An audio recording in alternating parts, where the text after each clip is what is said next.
চিত্রনায়িকা পরিমণির 1 বছরের মেয়ে সন্তানকে খাবার খাওয়ানোকে কেন্দ্র করে গৃহকর্মীকে মারধরের অভিযোগ উঠেছে অভিনেত্রীর বিরুদ্ধে। এই ঘটনায় ভুক্তভোগী পিঙ্কি আক্তার ঢাকার ভাটারা থানায় একটি সাধারণ ডায়েরি করেছেন।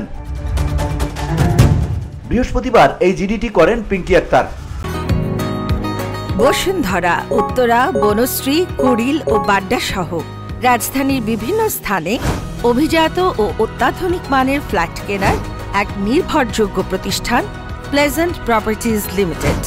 তাই আপনার স্বপ্নের আবাসনের জন্য আজই যোগাযোগ করুন।